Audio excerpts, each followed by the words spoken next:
Hello there, Virgos. Welcome to your tarot reading. So, without further ado, I feel that the energy for this reading is really about, changes coming in at the very last minute. Okay, so I do sense some really major changes coming into the picture for you. And I feel like the message I'm getting is sooner than expected, but then at the same time it's like very last minute, very unexpected. So that's what I'm getting, and it's kind of a contradiction. So let me just explain.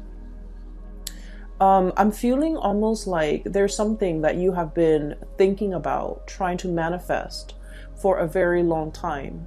And I feel like for many of you, might be 2 years, the past 2 years, you're just like, I'm waiting around for it. And you're not one to, sit around idle and wait for the tides of change to come swooping in. You guys are very, productive.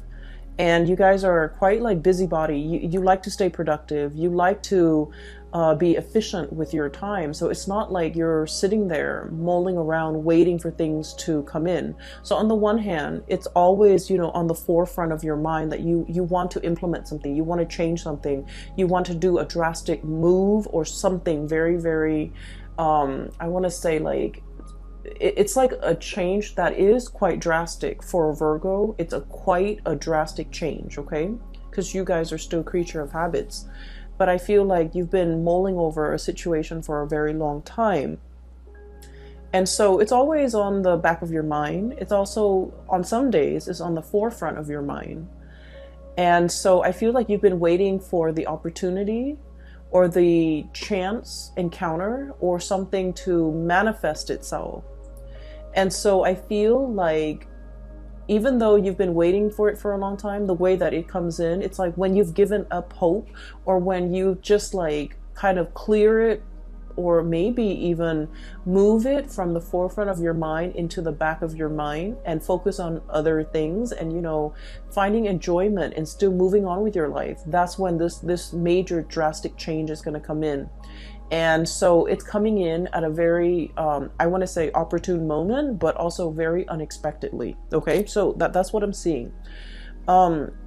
I saw two images for you, and I feel like the first image is definitely in relations to your love life. The second image is other things that are, that it might have to do with this change. So let me just relay the first information first, and then we'll talk about the 4 cards, because it seems like the reading is split this way.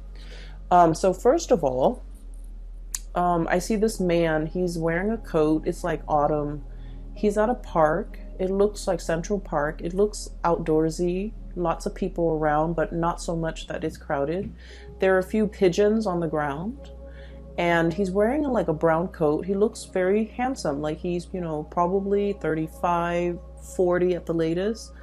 And he has like little, like a little Ziploc bag of like breadcrumbs. And so he's kind of casting it onto the ground, and the pigeons are like pecking at it. And so he's doing this. He's in a very calm state, but he's thinking about somebody. Okay. It looks to me like, he's on his lunch break, taking a walk, feeding the pigeons, or maybe he finished his sandwich and there are breadcrumbs in that bag. So he's feeding the pigeons. But either way, he looks like he's in an office type of a work environment, because he's dressed like, loafers and slacks and a shirt without a tie and a brown coat, like a brown trench coat. And so he's thinking about somebody else. He's thinking about somebody. And so the scene kind of splits in half, and there's another image. While he's feeding, there's another image of a woman. She's really pretty. She has blonde hair, and she has a mole, a very distinct mole on the bottom, I want to say right. Yeah, it would be the bottom right side of her chin. Like it's a small speckled mole, but it's very distinct for some reason. She has like red pinkish lipstick on. She's in the kitchen. She's wearing an apron. She has blonde hair. She's very young, like probably around the same age. She's cooking a pot of soup. So a really big pot of soup. And she's tasting it from a ladle, and she's adding a little bit more seasoning, salt, pepper, whatever it is. And then she turns off the stove, like it's ready, so she turns it off. And she's looking at the stove, then she looks at her living room, and she's alone, you know, in this house, in her space. And she's kind of thinking like, you know, this is such a big pot of soup. I wish that that other person were here to enjoy this food with me.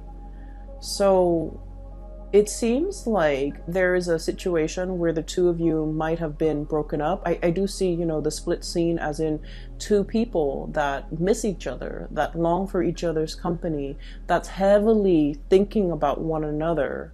That's like the whole concept about sharing food, cooking for one another, you know, I guess connecting through food.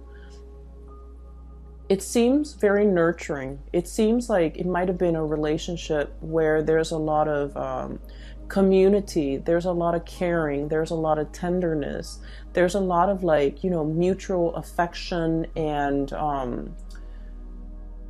you know, it's not like you wouldn't eat and cook for somebody you don't like, right?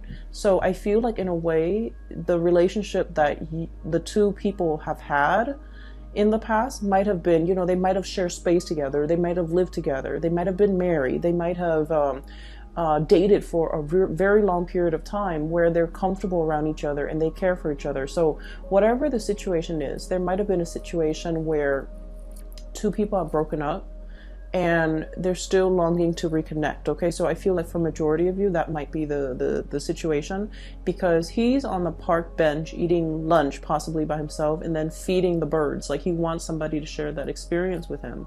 And then she's cooking this big pot of soup and she's alone in the house, and she's thinking like, I wish that person were here to share this soup with me.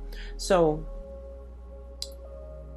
it makes me feel a little bit sad, but at the same time, I just feel like both people are very content. You know, they're going through the motions, they're still able to take care of themselves. So even if it was like a breakup or a situation where one person is no longer in the other person's life, life goes on. Like two people are still resuming their life.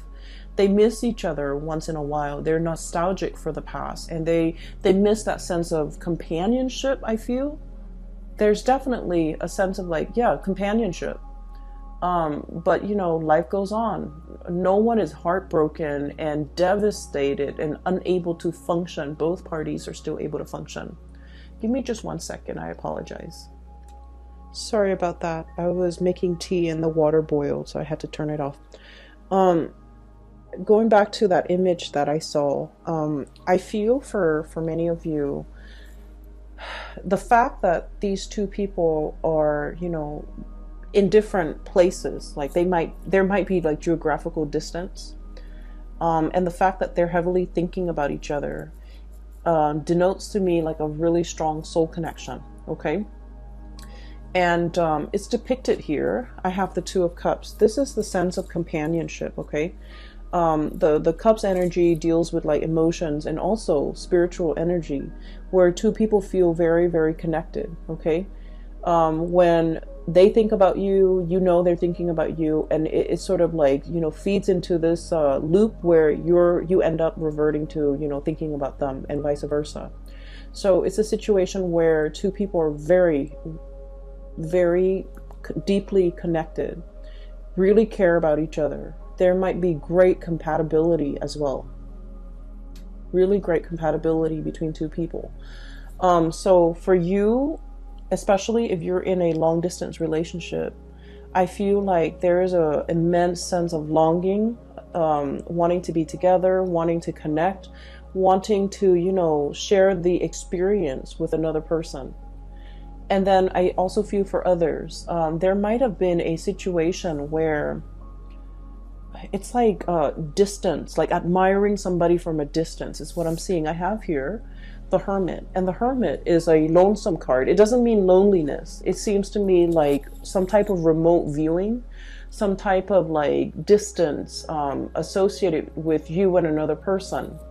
And this combination, the Hermit and the Nine of Pentacles, admiring somebody from afar, admiring somebody's beauty, admiring the way that they look, and yet being so shy or so hesitant about letting them know how you feel about them. Okay, so if you're geographically distant from the person that is, you know, really occupying a lot of your thoughts, and you're thinking heavily about them, I feel like they are definitely also thinking about you. And then I also feel, you know, with Virgos are deeply shy by nature. And so I do sense that some of you might have somebody that you're really admiring from afar. You know, you're like wanting to touch them, wanting to talk to them, wanting to communicate, wanting to really tell them how you feel. But in a way, your feelings for this person scares you. You like to be in control of your emotions. You're also very rational. And I've mentioned this before, but Virgoing people don't fall in love. Like, love at first sight is not a thing for you guys. You can date somebody for a very long time, but if you haven't, you know, made up in your mind that you're in love with this person, you might never fall in love with the person. So I feel like, you know, you're very sensible and just like even keel and level-headed when it comes to relationships, when it comes to love, when it comes to emotional expression. And so I feel like you're feeling this wave of emotions overcoming you, and you kind of, you know, shrug it off or cast it aside, and you're like, that's not rational. I barely know this person. It's not rational, you know, to like be head over heels and fall in love with someone when I barely know them. So I feel like you have someone that you're really admiring. You really like this person. They're very independent. I'm getting a feeling of like somebody who might be, let me see, like somebody who's quite exotic, who you know, there's something unique about them. So the woman with the mole on her face, it's coming out, it's near her chin. So like, I feel like you're dealing with someone who's not stereotypically, like, it's not somebody that everyone would consider like classically beautiful or classically handsome, but for whatever reason, there's something about them. They have charisma, they have stage presence, they have magnetism. There's something that makes them very unique, and other people cannot help but stare at them twice. You know how there are some people, they're not classically handsome or beautiful by any stretch of the imagination, but there's something about them that's very alluring. And I feel like it has a lot to do with their confidence, the way they carry themselves, the way they carry themselves. Okay, this is a Nine of Pentacles, very independent, self-sufficient, bold. It's somebody who is like, on the one hand, they can be very earthy, very easygoing, not high maintenance. You won't catch them, you know, dressed to the T and like with full makeup on, or, you know, cologne and hairspray and grease in their hair or whatever. Like, they're not made up. They're just understatedly like just confident and put together without trying so hard. It's somebody that does everything with such grace and such ease, and I feel like because of that, a lot of people are very drawn to them. And then I also, going back to what I mentioned before, a lot of Virgo people, you guys are really deeply very shy. You do get stage fright. You don't like to be on center stage. You don't like to have a lot of attention on you. You feel a little bit out of place. And for some of you, okay, please don't get offended. You might feel a little bit, you know, socially awkward in probably a social setting, or in a setting where you don't know a lot of people. You might feel very socially awkward when you have to give a speech, give a talk, when you're speaking and everyone is staring at you. Like, you don't like that attention. And so you admire this person for the bold and the, I guess, like the confident way in which they move through life, the ease in which they do everything, and the ease in which things just magically work out for this person. So I feel like you really deeply admire this person. And you might be admiring them from afar. And I feel like for some of you, they are also feeling that way about you. But I feel that the gravity of your feelings for them, it's overwhelming you. You know, like you're kind of dumbfounded about, like, I don't believe in love at first sight. You know, why do I feel so strongly about this person when I barely know them? There's a little bit of intrigue and mystery here. And it's like you might not know a lot about them. They might not know a lot about you. You might see each other casually in passing, and you might feel like, wow, that would be a really good person for me to date or for me to have as a girlfriend or a boyfriend. And I do sense like they have no idea how you feel. And so, you know, trying to make conversation, making small talk. Virgos don't really like that, but like making small talk and trying to get into their inner circle and trying to, I'm hearing infiltrate, you know, trying to like get one leg in the door. Okay. I feel like that might be a really good first step, because they might not have an idea as to how strongly you feel about them. And you're kind of scared of the impact that they are having on you. All right. So let me just, that's for like singles. I feel like there's someone who's really capturing your imagination, and I'm just feeling like you're tongue-tied and nervous, and you get flustered, and you might flush and turn red when they're around or when you think about them, because I feel like your desire for them and your feelings for them can be a little bit overwhelming. Okay, so that's for singles. I'm feeling as if, for those who are in a relationship, okay, if you're together with somebody, you and your partner have like you're kind of like at a major crossroads, not because of the relationship, but you're planning to make some major moves, okay? Make some major moves. And I feel like for some of you, we have here the Two of Pentacles.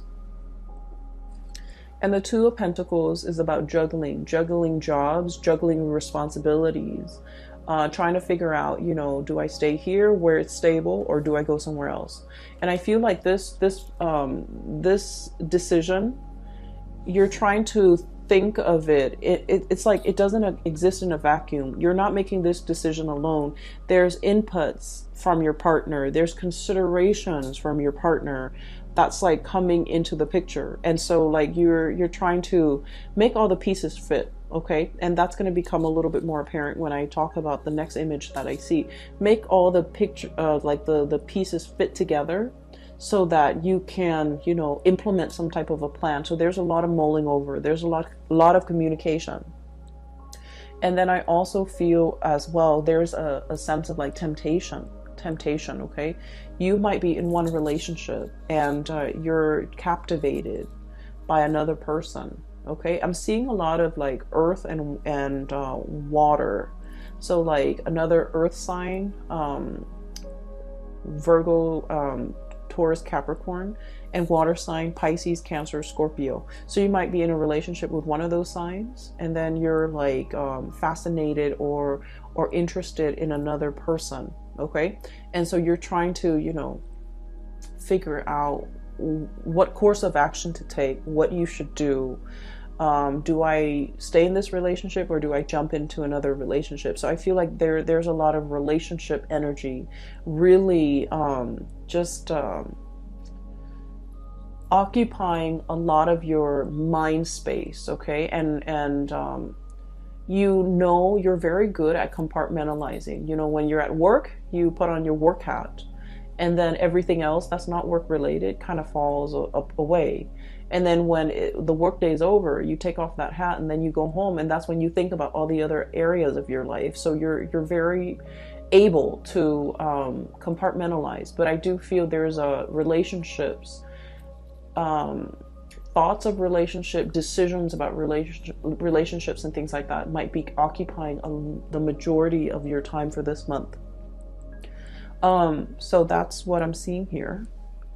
The second image that I saw is I see this jigsaw puzzle. It's a scene of like a tsunami, like an ocean, you know, waves coming in, not like a giant tidal wave, but it looks almost like those Japanese, you know, pictures of like tsunamis, like ocean waves. Okay, it's a jigsaw puzzle. It's incomplete. The edges are already filled in, but the pieces are missing from the inside. And so I see somebody's hand putting the pieces together, and the person finds this piece, and the color scheme is very, very similar to something that's part of the wave over here. The color scheme is really similar. So you know how when you do jigsaw puzzles, the strategy is do the edges and then, you know, group all the pieces together that have similar color schemes and then go from there, right? So that's the way I feel like a systematic Virgo's mind would work. Like pieces should fit together. And so the hand holds up, and I think it's a guy's hand. It's a man's hand. And he finds this piece and he's like, oh, it's going here. And then he tries to fit it in, rotates it. It doesn't fit. And he's all like, but it has to. The colors are so similar. And so he puts it down and he was like, maybe there's something wrong with the laser that were used to cut the pieces. So he starts, you know, turns his hand into a fist and starts like pounding on it to make sure it fits. But sure enough, it doesn't fit. And so he puts it aside, and you see it in fast motion where he finds pieces and everything's filled in. And at the very end, there's one piece missing. And then he goes, oh, that piece that I put aside, now it goes here. And then the scene just kind of cuts out. So what I'm seeing here, like I mentioned before, you know, there's a time and a place for everything. And everything works when it's supposed to, and everything falls into place when it's supposed to. If we, you know, try to change that logic and try to fit something where it doesn't belong, and we try to stomp it and pound it in, it's still going to resist. Okay, so I definitely feel like there was something that you thought was really right, like in your hearts of hearts, in your mind, no matter how much you mull it over, you're just like, it's perfect, it has to work, it has to work. And for some reason, it didn't work. For whatever reason that you couldn't even understand. I guess that reason was never shown to you, and even till now, you know, whenever that situation happened in your life, even now, you're still perplexed about it. And you're just like, well, it didn't work in the past, you know, and I don't know why it didn't work. What will happen now to make things work? So I feel almost like this, you know, it's like a infinity loop, you know, this things coming back full circle, where you're reminded of a time where you try something and you were so 100% sure that, well, the colors are similar, the edges are similar, why didn't it fit? And now a similar situation is coming around, and you're just like, what if it doesn't fit this time? What if it flops on me? Right? And so I feel like there's something coming around full circle. Okay? And whatever didn't work out before, it's going to work out now, because in the past, you forced it. You pounded it in. And I feel almost like you were so focused heavily on the details, on the, I want to say like you might have been focused on, I guess like it's sort of like wanting something so badly and making sure that it fit, even when the physical environment was not right. Does that make sense? And I mean, it got to the point where the man with the jigsaw puzzle, he was like using his fist to kind of like hammer it in, but it didn't fit. And so they're telling you, whatever that situation was, that made you feel like you doubted your intuition, you doubted your judgment because you were so sure whatever it was, it's coming back around. And now you're in a much better space where you're not trying to make things fit, where you're not trying to force things, where you are operating from a place of wisdom and allowing. And that's when the situation is like, it's right. Okay. So there's a time and a place for everything. We have to be able to see the big picture in order to understand how the parts all fit together. Does that make sense? And the reason I say that is you have some two cards here that are back to back. Five of Swords. And then the Six of Swords. I'm sorry. Five of Wands. Excuse me. And then the Six of Wands. Okay. So, oh, I'm sorry. This is the Five of Swords.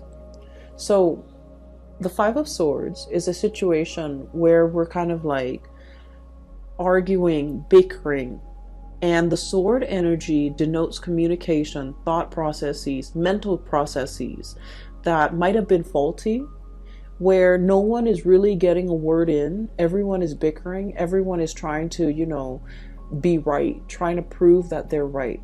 And with the five energies, five indicates some major turning point, some major change, okay? And then we have here the Six of Wands, which is a victory. There's a situation here in the past, it was punctuated with a lot of conflict, with a lot of faulty reasoning, with a lot of just like, you know, I believe this, even though I haven't really done the research, I still believe this. You might have been dealing with people like this in your environment where the energy that they kick up around them was like a repellent for good things to come. Okay, there might have been an environment that you were in where, you know, let's say this, okay, if you're like ever walking or running on a dirt path, right? If you're running or walking on a dirt path, with every footstep or with every step, it kicks up a little bit of dust, right? And so just imagine energetically when you're in this type of environment where people are constantly bickering, constantly shuffling around, moving around, trying to prove themselves right, trying to one up the other person. Like if it's like laden with a lot of chaos and a lot of activity and a lot of competition, it creates a major dust cloud, like a major sphere or major environment where there's a lot of, you know, negativity, negative energies. And so it repels, you know, you wouldn't want to walk over where that dirt cloud has been stirred up, right? And so this environment was a repellent for good things to come in the picture. And so whatever it was that you were trying to do, I feel like it flopped down. It didn't have a lot of support. It just couldn't see the light of day. It couldn't rise above the dust cloud, okay? So I'm a little bit inclined to say that the people you might have had around you might not have been good for your growth. The work environment and the colleagues or the energies just surrounding the work environment was not conducive for good things to attract good things, or to even, you know, be in alignment with you. And so I see you turning your back to the situation, okay? No more bickering, no more pettiness, no more conflict. I'm turning my back. And as soon as you decide to turn your back, we have a lot of victory, a lot of success coming through. And I'm almost seeing like one after another, like a series of successes, one after another, because you decided to turn your back. You decided to kind of retreat from the ground, okay? Climbing up into the tree, elevating yourself, seeing above the dust cloud, and being able to operate and function from above that cloud of negativity, and to be able to, you know, warm yourself in the sun and to be able to attract a lot of success. Okay. So what I'm seeing here is there has been a major change. Whatever didn't work out in the past, I do feel a lot of, you know, success, victory is coming in as a result of you, you know, needing to change this environment in your life. Okay. There's some major news associated with it as well. We have here the Page of Swords, and the page energies are snippets and messages coming through. And I do feel like resolution, okay, like being wanting to make a decision but not having all the information, waiting on communication from another source so that you can decide which option to go with. Okay, so I do feel for many of you there's some major swift communication coming through this month in order to splice through that dust cloud and to be able to let things settle, and for you to decide on major changes in your life. Okay, and what I'm seeing as well for many of you, this is like leaving troublesome friendships, colleagues, petty people, I would say, argumentative, petty people, people who are just like, you know, what's funny is I don't see gossip and slander and things like that. I don't see that in here. I just feel with this Five of Swords, it's like people who constantly want to be right, who have their daily agenda is just wanting to prove themselves right, wanting to show other people how smart they are, and things like that. Okay, so I feel like, you know, you're turning your back away from this. And you might at a point, at this point in your life, no longer feeding into this, no longer interested, like you're just disinterested in what's over here because you're seeing the bigger picture. You're looking at things from a higher vantage point, and you're leaving these mortals to squabbles amongst themselves because you're just disinterested. You're disengaging, and you're distancing yourself. And with the Hermit, it basically spells out to me like a sense of enlightenment, okay? Not being bogged down with the material things that at the end of the day don't really matter, but operating from a higher vantage point, okay? And what I'm also getting, the last three cards in this deck, we have the Tower, sweeping waves of change, okay? So that jigsaw puzzle where I saw the tsunami, the theme is very similar to this card here, okay? What I'm feeling here is, I pulled out this card earlier to clarify what the Tower represents. And this card to me is about manifestation, is about, it's almost like, you know, thinking whether or not we have the capabilities and the skills and the know-how and the ability to do something. I feel like whatever that situation was in the past that you failed at, or you felt like, I was so sure, why didn't it work out? It made you doubt yourself. I feel like it humbled you, but in a way, you know, it made you feel like you doubted yourself. It made you feel like you couldn't manifest. It made you doubt your capabilities. And so what's coming through in the process here is you have a lot of skills and a lot of talent. And I feel like this environment here did not give you an opportunity to shine. It did not honor your growth potential. It was not conducive for growth. It was not conducive for you to utilize your full talent, to display all your skills, all your assets, all the, it just like, it stifles your growth almost, okay? And so there is a huge sweeping change coming into the picture. So this is a mermaid here, Five of Cups, okay? Wondering about something that, like a missed opportunity, okay? Longing for something that's no longer in the picture. But I see this as like a scorched earth, okay? This is a mermaid. And the classical like depiction of a mermaid is it has a body of a fish and a head of a woman, right? This is the opposite. This is a situation where this animal has to adapt to its environment, you know? It's not happy. It still like has a head of a fish. It wants to be in the sea. And yet the body had no choice but to adapt, to grow legs so that it could walk on land, because this environment is very parched. There's no emotional fulfillment. There's no spiritual fulfillment. It's just very parched. And so it's waiting for the rains to come and wash it away and to carry it to sea. And that's what I feel is coming here with the Tower. Sweeping changes, this big tsunami coming in and carrying you back into the sea where you can, you know, resume your form as a mermaid. okay, like the traditional standard mermaid form, face of a woman, body of a fish. And she is now in an environment where there's water, where there's life, where there's emotional fulfillment. And so there's something major here that will be coming through in the month of December. And I do feel like it's going to bring you to an environment where you belong, because wherever you are right here is not meant for you. It's there's no growth potential. There's a lot of dryness, and I'm seeing like, just like it's an environment that's very dry. So for many of you, you might be changing jobs. You might be moving from a really dry, arid environment like the desert to a place that's in the tropics, that's by the sea, that's a lot more, I want to say, like, it's just a lot more conducive for growth, okay?